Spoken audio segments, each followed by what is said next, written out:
Pessoal, nós vamos começar a estudar ou a começar a ver de novo, tá? A cinética química. Eu vou fazer algumas aulas de revisão, seriam a quantidade de aulas que a gente teve, vou passar de novo alguns conteúdos, tá? Então, ó, nós vamos estudar as moléculas em movimento, né? No primeiro momento, o movimento das moléculas em um gás perfeito, estudado na teoria cinética dos gases, tá bom? Primeiro, gases são formados por partículas, moléculas, átomos, íons, né? Dependendo da condição, né? Que encontram-se em movimento contínuo e aleatório. Tá bem? Eu coloquei átomos aqui um asterisco para dizer que são átomos isolados, né? Não moléculas, em relação aos gases nobres. Segundo tópico, o volume do gás partícula, né? É desprezível. Então nós vamos imaginar que o volume do gás é uma partícula tão pequenininha que é desprezível frente ao volume total da amostra. Forças de atração e repulsão são muito pequenas. A temperatura constante, a energia cinética média das moléculas é constante. A energia pode ser transferida por meio de colisões entre as partículas. A energia cinética é proporcional à temperatura absoluta. A certa temperatura, a energia cinética de qualquer gás é a mesma. Então, independente do gás, se a substância for gasosa, determinada temperatura, a energia cinética de qualquer composto é o mesmo, tá bom? O movimento de partículas dá origem a alguns fenômenos comuns no cotidiano.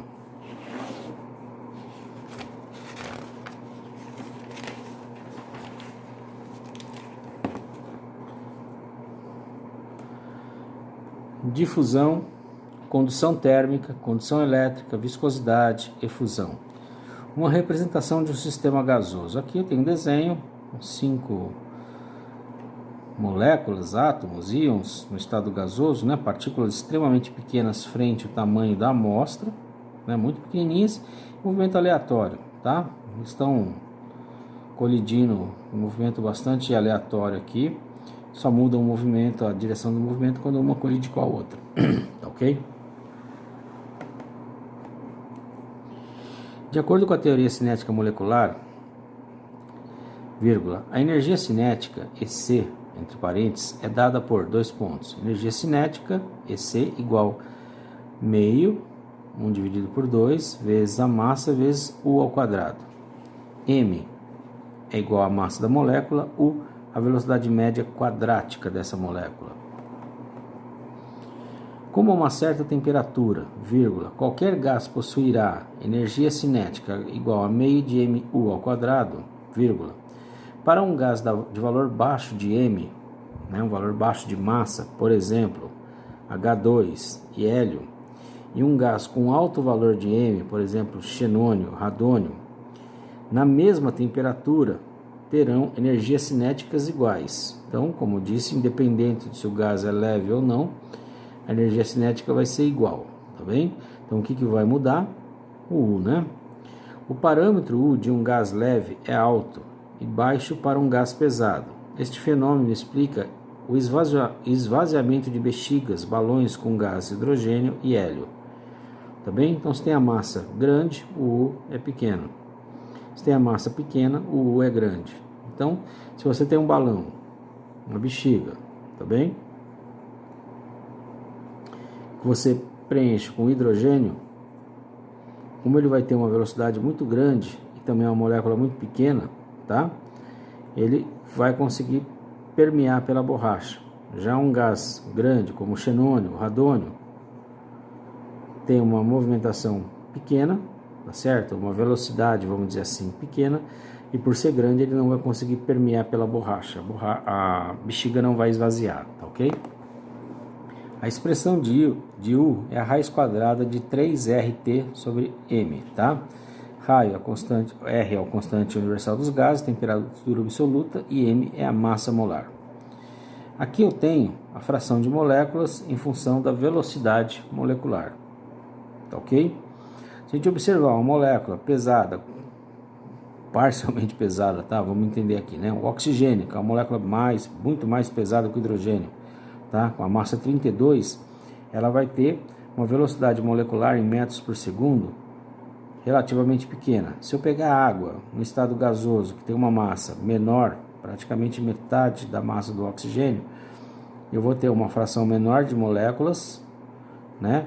Mas com certa energia, né? Mas a energia média aqui, ó, é mais alta, tá bem? Se eu pegar o hélio, que é um átomo com massa bastante baixa, ele já vai ser bem espalhado, ou seja, vou ter moléculas na média com energia bem mais alta que da água ou que do oxigênio. E se pegar o hidrogênio, que é o gás mais leve que tem, eu vou ter uma média também bastante alta de velocidade média molecular, tá bem? Efusão é a saída de um gás de um recipiente por meio de um pequeno orifício. Ponto. Em 1846, Thomas Graham descobriu que a velocidade de efusão de um gás é inversamente proporcional à raiz quadrada de sua massa molar. Então, a velocidade é proporcional à raiz quadrada de 1 dividido pela massa molar. Essa aqui é a chamada lei de Graham, tá ok? Para gases distintos, tá? O hélio. A velocidade do hélio vai ser proporcional a 1 sobre a massa do hélio. O hidrogênio, a velocidade do hidrogênio vai ser proporcional a 1 sobre a massa do hidrogênio. Agora, se eu quiser comparar, fazer uma razão entre eles, tá? Por exemplo, a velocidade do hélio dividido pela velocidade do hidrogênio, ok? Então, a velocidade do hélio dividido pela velocidade do hidrogênio vai ser a raiz quadrada da massa do hidrogênio dividido pela massa do hélio. Então, a velocidade do hélio dividido pela velocidade do hidrogênio vai ser a raiz quadrada de meio, que dá aproximadamente 0,7, 0,71, se eu quiser arredondar, tá? Ou seja, a velocidade de efusão do hélio é aproximadamente 70% da velocidade do hidrogênio, tá bem?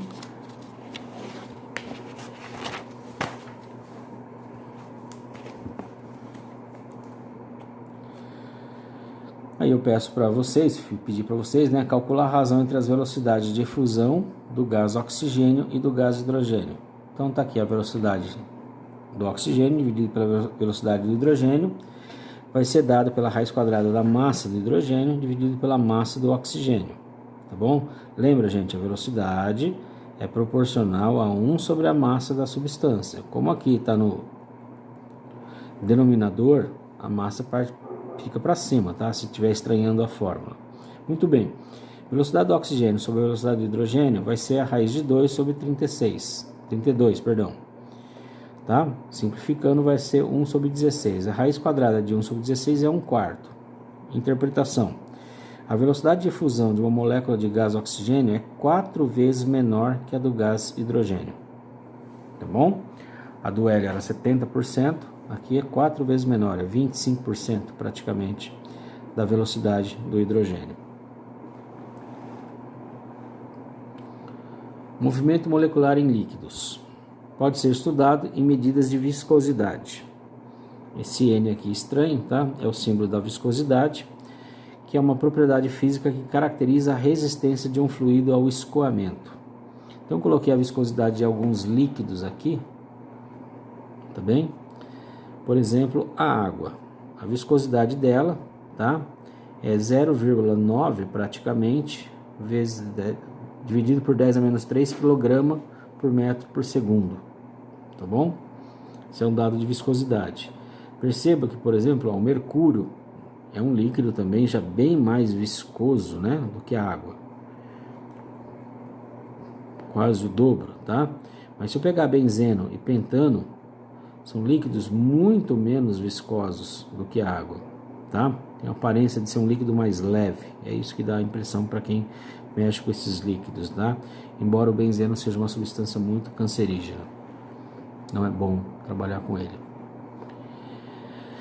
A viscosidade diminui com a temperatura, tá bem? Então, conforme vai aumentando a temperatura, a viscosidade da substância vai diminuindo. Isso é lógico, né? É claro, é da percepção de todo mundo isso.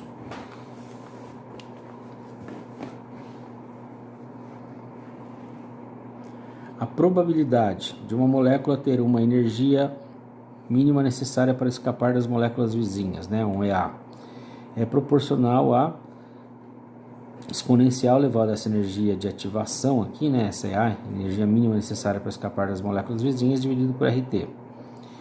A viscosidade N será dada, então, vai ser proporcional a esse valor, só que com expoente positivo, tá?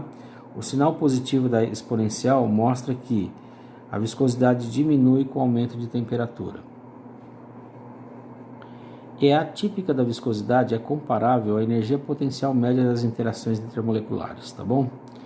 Difusão.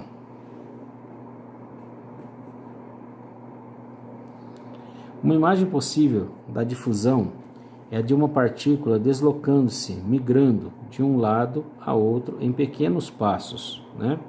Então está aqui no início, se movimenta um pouquinho, bate em alguma molécula, desvia a trajetória, bate em outra, bate em outra, bate em outra e vai assim, ó, vai se deslocando conforme vai colidindo, né?